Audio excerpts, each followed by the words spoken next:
বালি পাচার মামলায় এবার আদালতে বিস্ফোরক দাবি ইডির। বিচ্ছিন্ন ঘটনা নয়, সংগঠিত অপরাধ।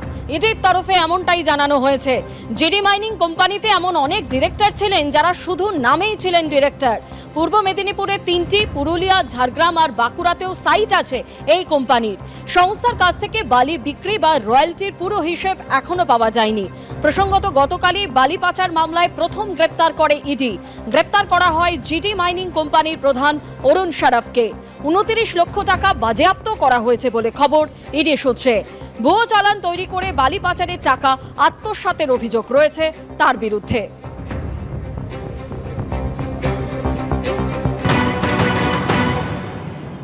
এখনো পর্যন্ত আমরা যেটা পেয়েছি 78 কোটি টাকার কারচুপি পেয়েছি, মানি লন্ডারিং এর অফেন্স।